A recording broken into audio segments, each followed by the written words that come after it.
In May 2025, Barcelona finalized a contract that keeps Lamine Yamal at the club until 2031.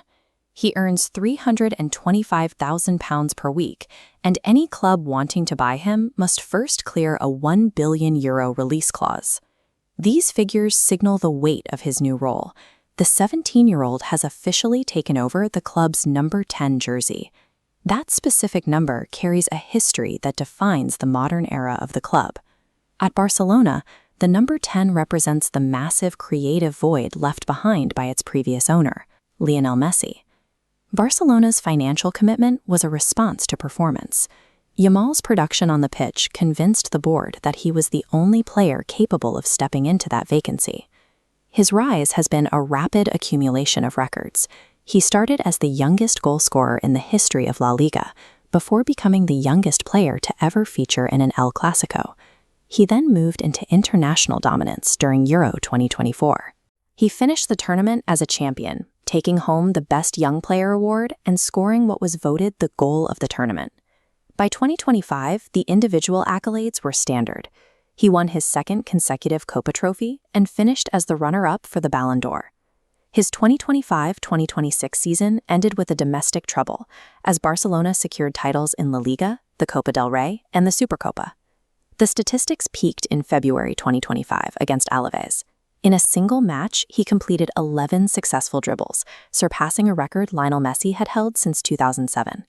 These aren't just milestones for a young player. Yamal is hitting performance metrics that match the absolute peak output of the game's historical legends. To understand how a teenager manages to dominate elite veteran defenders, we have to look at how he processes the pitch. It comes down to his mastery of spatial awareness. Most right wingers are predictable. They either stay wide to cross the ball or they cut inside to take a shot on their left foot. But Lamine Yamal operates as a half-space architect. He abandons the touchline to occupy the central zones between defensive lines, forcing defenders out of position. His data shows a specific anomaly. His progressive carries are almost entirely concentrated in the final third of the pitch. These attacks are short and sharp. Most of his carries last less than 5 seconds, giving defenders almost no time to organize a response before he makes his move. If defenders overcompensate to stop his dribble, he utilizes the vision of a natural playmaker. He is just as likely to assist an open teammate as he is to take the shot himself.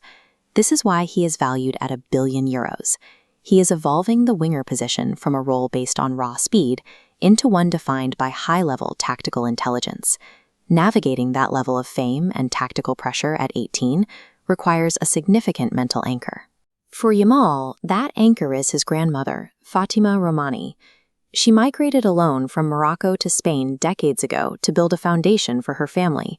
She worked multiple low-wage jobs, eventually earning enough to bring the rest of her family to join her in Spain.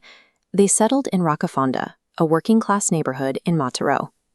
Throughout Yamal's upbringing and his parents' separation, Fatima remained the central support system of the household. The composure he shows on the world's biggest stages is a direct result of that upbringing. His resilience on the pitch reflects the real-world perseverance of his grandmother. He acknowledges this history every time he scores. He celebrates by forming the numbers 3, 0, and 4 with his fingers. 304 is the postal code of Rocafonda. He carries that identity with him, even wearing the flags of Morocco and Equatorial Guinea on his boots to honor his roots. He often states that his primary motivation isn't trophies or contracts. His goal is to provide a comfortable life for the family that supported him. Lamine Yamal is a unique talent because he pairs a modern tactical efficiency with a drive that is firmly anchored in his family's history.